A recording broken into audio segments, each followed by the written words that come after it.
Parliament ఎన్నికల వేళ నిజామాబాద్ ప్రజలు ఏం ఆలోచిస్తున్నారు? అసలు రాజకీయ పార్టీలు ఎట్లా ఉండాలని కోరుకుంటున్నారు? వచ్చేటువంటి ప్రభుత్వాలు ఎట్లాంటి పాలన అందించాలని కోరుకుంటున్నారు? అసలు జనం ఏం ఎక్స్పెక్ట్ చేస్తున్నారు? ఆ పబ్లిక్ బస్సులో భాగంగా ఈరోజు మనం నిజామాబాద్ నగరంలోని పాలిటెక్నిక్ కళాశాల మైదానం వద్ద ఉన్నాం. అసలు లోపల చాలామంది వాకర్స్ ఉన్నారు, సీనియర్ సిటిజన్స్ ఉన్నారు. మాట్లాడదాం, వాళ్ళు ఏం చెప్తారు, వాళ్ళ అభిప్రాయాలు ఏంటి తెలుసుకునేటువంటి ఒక ప్రయత్నం చేద్దాం.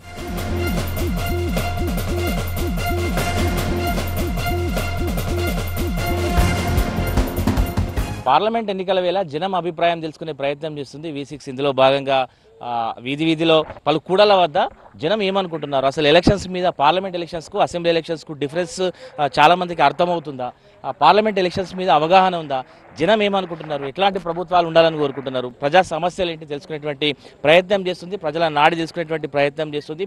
సరే చెప్పండి, అసలు ఎలక్షన్స్ మీద మీ అభిప్రాయం ఏంటి? ఎలక్షన్ అంటే మంచి ఫేర్ ఎలక్షన్ ఉండాలి, మంచి పబ్లిక్ డెవలప్మెంట్ ఉంటే ఎట్లాంటి ప్రభుత్వాలు ఉండాలని కోరుకుంటున్నారు? ప్రజల సేవ చేసే గవర్నమెంట్ ఉండాలి, అంతేగా. జనరల్గా మీరు బయటకు వస్తున్నప్పుడు, షాపింగ్కి వెళ్తున్నప్పుడు, బయటకు వస్తున్నప్పుడు జనం ఏం మాట్లాడుతున్నారు సార్? ఎలక్షన్స్ అసలు ప్రభుత్వాలు తమకు అనుకూలంగా ఉన్నాయి, తమకు సేవ చేస్తున్నాయటువంటి భావన ఉందా ప్రజల్లో? అట్లేం లేదు, అంత ఏం సేవ చేస్తున్నారు, వాళ్ళ స్వాతం వాళ్ళకు ఉన్నది గవర్నమెంట్ లేదు. అది ఎలక్షన్స్ మీద మీ అభిప్రాయం ఏంటి? చాలా ఏళ్ళుగా మీరు ఎలక్షన్స్ చూస్తుంటారు, సో ఎట్లా మీకు ఏమనిపిస్తుంది? ఎలక్షన్ అంటే రైతులను కానీ బీద బడుగు వర్గాలను కానీ అన్నిటినీ కలుపుకొని అందరికీ సమభావంతో పనిచేస్తే బాగుంటుంది. అలా లేదు ఇప్పుడు.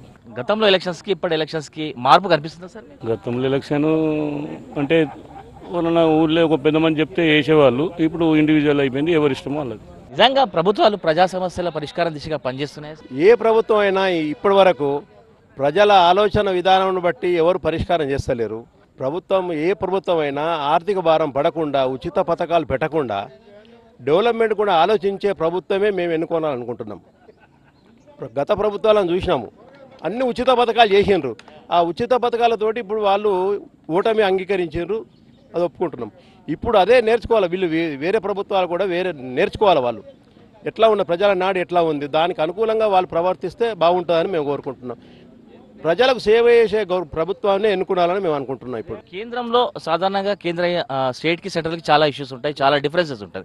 సో ఎట్లా ఇప్పుడు పార్లమెంట్ ఎలక్షన్స్ కాబట్టి సెంట్రల్ ఎలక్షన్స్ మీద నిజంగా ప్రజలకు అవగాహన ఉందంటారా? చాలా మందికి ఎక్కువ లేదు. ఇప్పుడు ఒక మోడీ ఏదో అని ఒక బీజేపీ ప్రభుత్వం కానీ కాంగ్రెస్ ప్రభుత్వం కానీ వాళ్ళ ఆలోచన విధానం ఎట్లా ఉందంటే, ఇప్పుడు ఎక్కడైతే ఏదైతే డెవలప్మెంట్ ఎవరైతే ఆలోచిస్తున్నారో వాళ్ళకే ఓటేయాలి.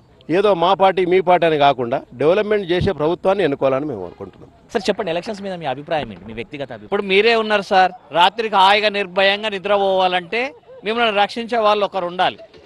అలాగే దేశం నిద్రపోతున్నప్పుడు దేశాన్ని ఎవరు నిర్భయంగా రక్షిస్తున్నారో వాళ్ళకే ఓటేస్తారు. ఇది మన రాష్ట్ర ఎన్నికలు కావు కదా, దేశానికి సంబంధించిన ఎన్నికలు ఇవి. మన దేశం నిర్భయంగా ఇతర దేశస్తుల ముందు కూడా తలెత్తుకొని తిరిగేటట్టు ఏ నాయకుడు ఉన్నాడో అదే నాయకుడికి ఓటేస్తారు ఎట్లాగో. అలాంటప్పుడు ఇదంతా మనము ఏదో ఆ పార్టీ ఈ పార్టీ అని మీ ముందు అబద్ధాలు చెప్తున్నారు. యాక్చువల్గా అబద్ధం కాదు, అందరికి మనసులో దేశం గట్టిగా రక్షించే వాళ్ళు ఎవరు ఉన్నారో వాళ్ళకు ఓటేయాలని అందరికీ ఉన్నది. అది కాకపోతే మీ ముందు పేర్లు చెప్పారు. కొందరు ఏంటంటే మేము ఆ పార్టీ ఈ పార్టీ అని చెప్తారు కాబట్టి ఆ పార్టీకి అనుకూలంగా చెప్తారు. ఇప్పుడు మా ఇది ఏ పార్టీ కాదు, మనకు కావాల్సింది మన దేశం గట్టిగా ఉండాలి, ఇతర దేశస్తుల ముందు ప్రపంచంలో మనం తలెత్తుకొని తిరిగేటట్లు ఉండాలి. అలాంటి లీడర్ ఇప్పుడు ఏ పార్టీలు ఉన్నారో చూడాలి. మంది యూత్ కూడా ఉన్నారు. బ్రదర్ చెప్పండి, ఎలక్షన్స్ మీద మీ అభిప్రాయం ఏంటి? పార్లమెంట్ ఎలక్షన్స్ వచ్చినాయి, అసలు జనం ఏమనుకుంటున్నారు, ఎట్లా ఉండాలి, ప్రభుత్వాలు ఎట్లా ఉండాలని కోరుకుంటున్నారు, ఎవరికి ఓటేయాలనుకుంటున్నారు, డెవలప్మెంట్ యాక్టివిటీస్ జరుగుతున్నాయా, ఓట్లేస్తున్నటువంటి ప్రజలకు సాటిస్ఫై అవుతున్నారు? డెవలప్మెంట్ యాక్టివిటీస్ అంటే ఉచితాల గురించి అయితే నెగిటివ్ అయిపోయారు సార్, యువత కానీ అందరు కానీ. ఉచితాలు ఎవరు కోరుకోవట్లేదు వాస్తవంగా. ఫస్ట్ ఆఫ్ ఆల్ ఏంటంటే యూత్ ఏమనుకుంటున్నారంటే ఉద్యోగాలు, సరైన విద్య ఇవి అడుగుతున్నారు. యూత్కి పార్లమెంట్ ఎలక్షన్స్కి దీనిపైన అవగాహన ఉందా? యూత్కి అవగాహన లేనిదంటే ఏది ఉండదు, కాకపోతే ఎక్స్ప్రెస్ చేయడానికి ఇబ్బంది పడతారు. ఫస్ట్ ఆఫ్ ఆల్ అది సరైన ఉద్యోగం, సరైన విద్య ఇవి రెండు దేశంలో ఉంటే సరిపోతుంది. ఎలక్షన్స్ మీద మీ అభిప్రాయం అంటే జనం ఎలక్షన్స్ ఓటేస్తున్నారు, ఎన్నికలు రాగానే లైన్లో నిల్చుంటున్నారు, ఓట్లేస్తున్నారు. ఓట్లేసిన తర్వాత వచ్చినటువంటి ప్రభుత్వాలతో సాటిస్ఫై అవుతున్నారు? ఎవరైతే లేరు, ఎందుకంటే ప్రభుత్వాలే కరెక్ట్ లేవు. ఉచిత పథకాలు 5 సంవత్సరాల అధికారం కోసం అన్ని ఉచిత పథకాలు పెట్టి చేస్తున్నారు. తిరిగి మళ్ళీ జనాల మీదే పడుతున్నాయి కదా, అది గ్రహిస్తలేరు కదా. బస్ ఫ్రీ అనేది పెట్టేశారు, దేని ద్వారా మళ్ళీ తీస్తారు. కరెంట్ ఫ్రీ పెట్టేసి మన దగ్గరనే తీస్తారు కదా. ఉచిత పథకాలు ఏమవసరం, కావాలంటే మనకు అది పని కల్పించాలి, పని కల్పిస్తే బాగుంటుంది. ఉచిత పథకాలు ఇచ్చేసి మొదలు చేసడం తప్ప ఏం లేదు. ఇప్పుడు మన ఇక్కడ మన తెలంగాణలో పనిచేసే వాళ్ళంతా బీహార్కి వచ్చి పనిచేస్తున్న వర్కర్స్. మన తెలంగాణలో ఎందుకు పని చేస్తున్నారు?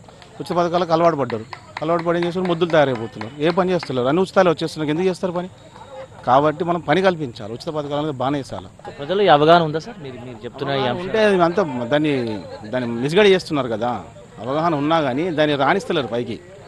ఆలోచించే శక్తి లేకుండా చేసేస్తున్నారు. అట్లా ముద్దులు తయారు చేసేస్తున్నారు. అట్లా ఏ గవర్నమెంట్ వచ్చినా కానీ అది 5 ఏళ్ళ అధికారం కోసం వాళ్ళు చేసేదంతా. పబ్లిక్ బాగుపడాలని ఓటు చేయడు, ఏ రాజకీయ నాయకుడు చేయడు. పార్లమెంట్ ఎలక్షన్స్ హడావిడి నడుస్తుంది. ఎక్కడ చూసినా పార్లమెంట్ ఎలక్షన్స్ సందడిగా అనిపిస్తుంది. నిజంగా జనం ఏమనుకుంటున్నారు సార్ ఎలక్షన్స్ మీద? జనం అభిప్రాయం ఏంటి? మీరు చాలామందితో మాట్లాడుతుంటారు, వాక్ చేస్తున్నప్పుడు కావచ్చు, చాలా సందర్భాల్లో బయటకు వెళ్ళినప్పుడు కావచ్చు, ఇంటరాక్ట్ అవుతూ ఉంటారు, మాట్లాడుతూ ఉంటాం. కామన్ మ్యాన్ డిస్కస్ చేస్తూ ఉంటాం మనం జనరల్గా. సో ఏమనుకుంటున్నారు అసలు ఎలక్షన్స్ మీద ప్రజలకు ఏం అభిప్రాయం? ప్రజలకు ఏమీ అభిప్రాయం లేదు. ఇప్పుడు ఏంటంటే యాక్చువల్గా ఇప్పుడు ఎప్పుడైతే టీఆర్ఎస్ డౌన్ అయిందో ఇప్పుడు ప్రజలంతా ఏం చేస్తారు? మళ్ళీ కాంగ్రెస్కి దుంకుతారు. కాంగ్రెస్ దుంకి వీళ్ళ మాటని బీజేపీకి వస్తున్నారు. ఇవన్నీ ఎట్లున్నాయంటే అంతా మనుషులు రాజకీయం ఎట్లా అయిపోయింది? కుళ్ళు రాజకీయం అయిపోయింది. కంప్లీట్ కుళ్ళు రాజకీయం. ఎక్కడ పోయినా వాడు డబ్బులు ఇస్తాడా, వీడు ఇది ఇస్తాడా, దీని మీదనే నడుస్తూ ఉన్నది. కానీ రాజకీయం అంత కుళ్ళు ఇప్పుడు ఏం లేదు. ఎవ్వరు కూడా ఎవరికి ఏమొస్తుంది ఏం కాదు చెప్పలేము. ఆ పరిస్థితి ఉన్నాయి ఇప్పుడు. నిజంగా ఓటేస్తున్నటువంటి ఓటరు పోలింగ్ బూత్లో అరగంటనో గంటనో 2 గంటలో క్యూ లైన్లో నిల్చుంటాడు, కష్టపడి ఓటేసి బయటకు వస్తాడు. బయటకు వచ్చిన తర్వాత ఏదో తాను ఓటేసినటువంటి ప్రభుత్వం వచ్చింది అనుకోండి, ఆ ప్రభుత్వం తనకు మేలు చేస్తుంది అనేటువంటి భావన ఓటర్లో కానీ ప్రజల్లో ఉందంటారా? ఏది లేదు, అదంతా ఏం లేదు. అట్లా భావన లేదు. వాళ్ళు ఏదో ఇప్పుడు అని చెప్తారు, అది చేస్తాం ఇది చేస్తాం. ఇదంతా ఏంది యాక్చువల్గా? ఎవరి పైసలు, ఎవరి డబ్బు ఇది? ప్రజల డబ్బు. ప్రజల డబ్బుని వాళ్ళు అన్ని సద్వినియోగం చేయకుండా అన్ని వాళ్ళు ఇష్టంన్నట్టు కోరికలు చెప్పి అవి చెప్పి ఇవి చెప్పి అన్ని ఓట్లు వేసుకుంటారు. కానీ ఇవన్నీ వేస్ట్. ఇవన్నీ ఏం చేస్తున్నారండి ప్రజలు ఇప్పుడు? వానికి కాకపోతే నువ్వు ఎడ్యుకేషన్లో మంచిగా ఇవ్వండి, మెడికల్గా మంచిగా ఇవ్వండి, తర్వాత ఎక్కడైనా పోతే వాళ్ళకి జాబ్ ఆపర్చునిటీ ఇవ్వండి, అది ఎలా. కానీ లేకుండా వాడిని కూకుండా పెట్టి ఏమిందని నీకు ఇంత ఇస్తా, నువ్వు ఇంత అది చేయి, అదా చాలా ఘోరం ఉన్నది. పర్టికులర్గా మన సౌత్లో ఉన్నది, నార్త్లో ఇంత లేదు. ఈ అరాచకం బాగుంది ఇక్కడ. జనం ఈ డిఫరెన్స్ మీరు చెప్తున్న ఈ డిఫరెన్స్ గ్రహిస్తున్నారు సార్? అంటే అవగాహన వస్తుందంట. ఇప్పుడు కొంతమందికి అవగాహన వస్తుంది, తెలుస్తున్నది. ప్రజలలో ఏం తెలుస్తుందంటే ఇట్లా అయిపోయిందంటే వీడు అది ఇస్తున్నాడు కదా, నేను ఇది ఇస్తా, అది ఇంప్లిమెంట్స్ ఏమవుతున్నాయని చెప్పండి. ఏదో కొద్ది ఇంప్లిమెంట్ చేస్తారు, అయిపోతే వాడు ఎక్కడ చేస్తాడని చెప్పండి. ఎక్కడికి వెళ్ళి డబ్బు చేస్తాడు?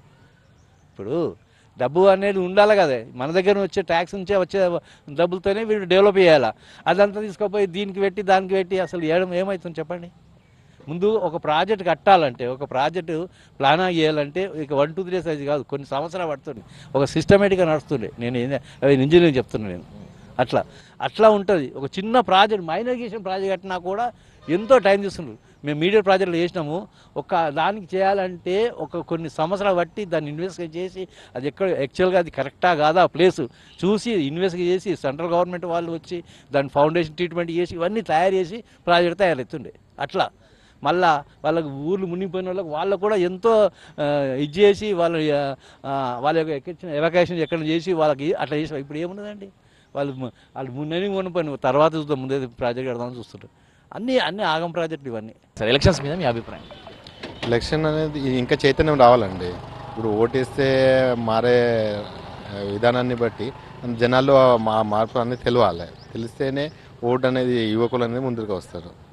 అందరికీ ఆ ఎలక్షన్ డే అనేది ఒకటి కామన్గా హాలిడే అనే లాగానే అయిపోతుంది. కానీ ఓటేస్తే మార్పులు వచ్చి ఎలాంటి మార్పులు వస్తాయి ఇంకా అనేది జనాల్లో చైతన్యం వస్తేనే మనము దానికి ఒక ఫలితం ఉంటుంది. మీడియాలో కావచ్చు, వ్యక్తిగతంగా కావచ్చు, రాజకీయ పార్టీలు కావచ్చు విస్తృత ప్రచారం చేస్తున్నాయి. పలానా రోజు ఎలక్షన్స్ ఉన్నాయి, పలానా రోజు పోలింగ్ డే ఉంది, ఓట్లు అయినట్టు వాళ్ళు కూడా రాజకీయ పార్టీలు కూడా ప్రచారం చేస్తున్నటువంటి నేపథ్యం. ఇంకా ప్రజలు అవగాహన రాలేదంటారా? రాలేదు సార్, రాలేదు, పక్కా ఇంకా రాలేదు. అన్నిటికంటే తక్కువ శాతం హైదరాబాద్లోనే ఉంది సార్ ఓట్. అంటే ఎడ్యుకేటెడ్ పర్సన్స్ అంతా హైదరాబాద్లో ఎక్కువ మంది ఉన్నారు, సాఫ్ట్వేర్ ఇంజనీర్స్ అందరు. మరి హైదరాబాద్లో ఎందుకు ఓటింగ్ తక్కువ ఉంది సార్? సో అక్కడే తక్కువ ఉంది కాబట్టి మెయిన్గా చదువుకున్న వాళ్ళే బ్యాక్ అవుతున్నారు సార్. సో ఎందుకు ఆ లోపం? ఎందుకు సార్ వాళ్ళకి ఇప్పుడు చదువుకునే వాళ్ళకి ఏంటి, సిటీలో ఉన్న వాళ్ళకి డైరెక్ట్గా బెనిఫిట్స్ అందట్లేదు కదా. ఇప్పుడు ఉచితాలనే పెట్టేసి మా డిస్టిక్ లెవెల్లోనే వాళ్ళకి అందుతున్నాయి, ఈ సిటీలో ఉన్న వాళ్ళకి రావట్లేదు. కాబట్టి మేబీ అదొక రీజన్ కావచ్చు. సో కొంత నిర్లక్ష్యం కూడా ఉంటుంది. నిర్లక్ష్యం ఉంది సార్. చాలామంది పెద్దలు చెప్తున్నారు ఇంకా అవగాహన రావాలి, నిర్లక్ష్యంగా ఉన్నారు, ఓట్లేసే రోజు హాలిడే తీసుకొని ఇంట్లో కూర్చుంటున్నారు, ఓటేయడానికి బయటకు రావట్లేదు అటువంటి విషయం చాలామంది చెప్పారు. సో మీరు ఏకీభవిస్తారా? Yes sir, ఏకీభవిస్తాను. ఈ ఎలక్షన్స్ ఎట్లా ఉండబోతుంది? ఈ ఎలక్షన్స్ సార్ ఎప్పుడు కూడా మనం అనుకునే రిజల్ట్స్ అయితే ఇప్పుడు రావు సార్. దానికి డిఫరెంట్ రిజల్ట్సే జనాల నుంచి మనకు వస్తుంది. కానీ రాజకీయ పార్టీల్లో కూడా కొంచెం మార్పు రావాలి సార్.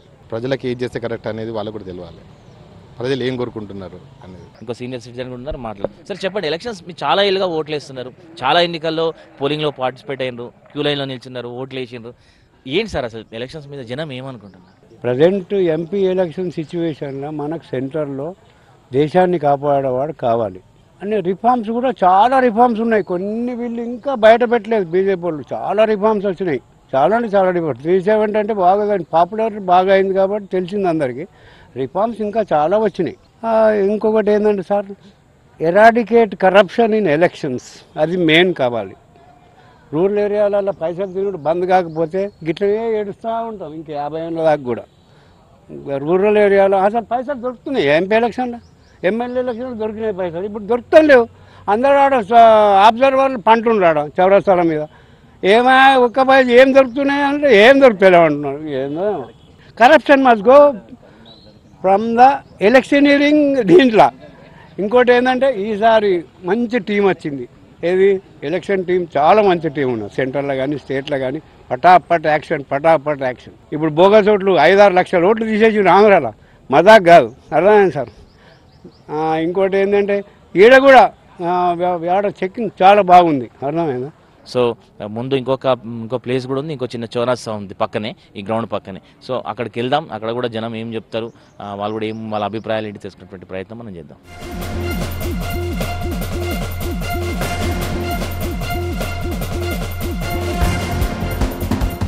పార్లమెంట్ ఎన్నికల వేళ పబ్లిక్ పల్స్ తెలుసుకునే ప్రయత్నం చేస్తుంది V6. ఇందులో భాగంగా రకరకాల వర్గాలతో మాట్లాడించేటువంటి ప్రయత్నం చేస్తుంది. జనం అసలు ఏం కోరుకుంటున్నారు సార్? ఎట్లా ఉంటాయి సార్ ఎలక్షన్స్? ఎలక్షన్స్ అంటే టఫే ఉంటుంది. అంటే ఈ పార్టీ వస్తుంది ఆ పార్టీ వస్తుంది కాదు, కానీ ఒక మంచి వ్యక్తిని చూసేయాలి, వాయిస్ వినిపించాలి ప్రజల తరఫున అసలు అక్కడ పార్లమెంట్లో అని చెప్పేసి జనాలు అందరూ అదే కోరుకుంటున్నారు. రిజల్ట్స్ ఎట్లా ఉండబోతాయి? రిజల్ట్స్ 50-50 ఉండవచ్చు, అట్లా ఉన్న పొజిషన్. ప్రాంతీయ పార్టీలకు ఏదైనా ఈసారి మెజార్టీ వచ్చేటువంటి అవకాశం లేదు, అట్లేం రాదు సార్. మీరు చాలా ఏళ్ళుగా ఎలక్షన్స్ చూసుంటారు, పార్లమెంట్ ఎలక్షన్స్.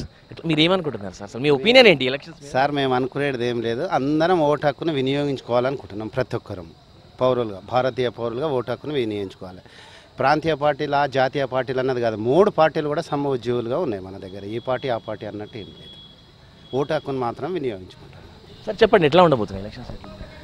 ఈసారి ఎలక్షన్స్ అనేటి బహుశా భారతదేశంలో చాలా ఒక వండర్ఫుల్ ఇప్పుడు రిజల్ట్ వస్తుందేమో ఆశాభావం ఉంది. ఎందుకంటే గతంలో మనం చూసినట్టయితే ఈ పార్లమెంట్ ఎలక్షన్లో స్టేట్ ఎలక్షన్స్కి పార్లమెంట్ ఎలక్షన్స్కి ఏంటంటే మన డిఫరెన్స్, పార్లమెంట్లో ఉండే ఎంపీలందరూ కూడా మన ప్రధానమంత్రిని ఎన్నుకోవాలి కాబట్టి అక్కడ దేశాన్ని రక్షణగా ఉంచాలి, దేశం యొక్క సురక్షంగా ఉండాలి, జీడిపి పెరగాలి, అన్ని రంగాల్లో ముందంజలు ఉండాలనే ఆలోచనతో ఎంపీలను మంచి క్యాండిడేట్లను ఎన్నుకునే అవకాశం మన బాబాసాహెబ్ అంబేద్కర్ ఇచ్చిన అవకాశం కాబట్టి అందరూ కూడా మరి ఓటు హక్కును వినియోగించుకొని మంచి పటిష్టమైన ప్రభుత్వాన్ని ఏర్పాటు చేయడానికి అందరూ ఉద్యోగులు కూడా ఓటు హక్కు వినియోగించుకుంటారు. ఇంకా మోరోవర్ ఇంట్లో మా ఉద్యోగులు కోరుకునేది ఏంటంటే ఈసారి బహుశా మాకు ఇన్కమ్ ట్యాక్స్ సీలింగ్ని పెంచాలని, అదేవిధంగా మాకు ఏదైతే సిపిఎస్ విధానాన్ని కూడా రద్దు చేసి మరి ఎంప్లాయీస్కి అందరికీ పెన్షన్ వచ్చే విధానంగా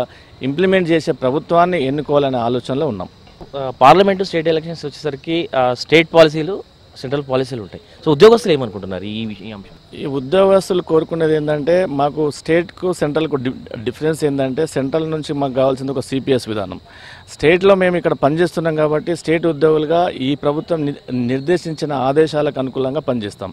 సెంట్రల్లో వచ్చేసరికంటే సెంట్రల్ ఉద్యోగులు కూడా మా దగ్గర స్టేట్లో ఉంటారు కాబట్టి సెంట్రల్ పాలసీస్ ఎట్లుంటాయంటే దేశానికి రక్షణగా ఉంటూ దేశం పటిష్టంగా ఉండాలి, భారతదేశం ప్రపంచంలోకెల్లా అగ్రగామిగా ఉండాలనే ఆలోచన విధానం ఎవరికైతే ఉంటుందో వారికి పట్టం కట్టాలనే ఆలోచన మా ఉద్యోగులకు ఉంటుంది. ఎందుకంటే మేము వరల్డ్లో డామినేట్ చేయాలనే సంకల్పం ఏ రాబోయే ప్రభుత్వం తీసుకుంటుందో దాని పక్షాన్ని ఉద్యోగులు ఉండాలని కోరుకుంటారు. మా ఉద్యోగులు ఒకటి ఏంటంటే we are from India, made in India, making India లాగా మేము కూడా వీఆర్ ఫ్రమ్ ఇండియా అని ప్రపంచంలో ఎక్కడికి వెళ్ళినా చెప్పుకునే విధంగా ఉండాలనేది మా ఆలోచన విధానం. సో ఇట్లా రకరకాల ఒపీనియన్స్ అయితే ఇస్తున్నారు. కేంద్రంలో బలమైనటువంటి ప్రభుత్వాన్ని ఏర్పాటు చేసేటువంటి పార్టీలకే పట్టం కడతారు. ఎవరైతే ప్రజలకు అనుకూలమైనటువంటి పాలసీలు తీసుకొస్తారో, దేశాన్ని సురక్షితంగా ఉంచుతారో అట్లాంటి వారికి పట్టం పడతామనేటువంటి విషయాన్ని చెప్తున్నారు. పార్టీలకు సంబంధించి కూడా రకరకాల ఒపీనియన్స్ చెప్తున్నా కూడా కేంద్రంలో బలమైనటువంటి ప్రభుత్వం ఉండాలనేటువంటి విషయాన్ని అయితే అందరూ కోరుకుంటున్నటువంటి ఒపీనియన్ మనకు కనిపిస్తుంది. కెమెరా పర్సన్ రాజేష్తో రజనీకాంత్, V6 న్యూస్, నిజామాబాద్ జిల్లా నుంచి.